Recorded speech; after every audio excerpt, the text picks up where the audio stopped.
Բարև ձեզ, եկել ենք Մեղրի, գտնվում ենք Հայաստանի ստրատեգիական ճանապարհի վրա, այս ճանապարհով է անցնելու թրիփը, սա թրիփն է,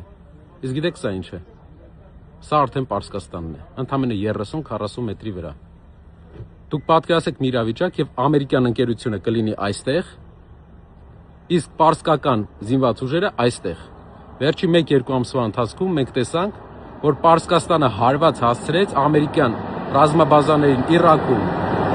Դուբայում, Աբու Դաբիում, Քաթարում,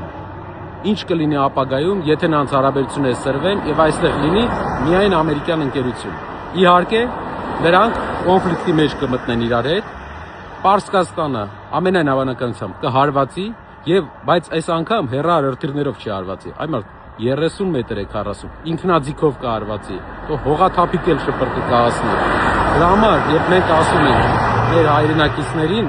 պետք է երաշխավորված խաղաղություն, հիմնական նպատակը երաշխավորված խաղաղության, որ բացի Ամերիկայի Միացյալ Նահանգներից, ով վկա է եւ պետք է դառնա երաշխավոր, Պարսկաստանն էլ, Իրանն էլ նույնպես լինի Հայաստանի եւ Ադրբեջանի միջև խաղաղության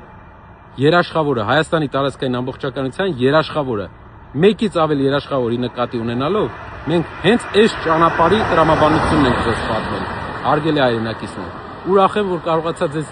հենց տեղում ներկայացնեմ աշխարհաքաղաքական այս կարևոր հանգույցի հիմնական նպատակը։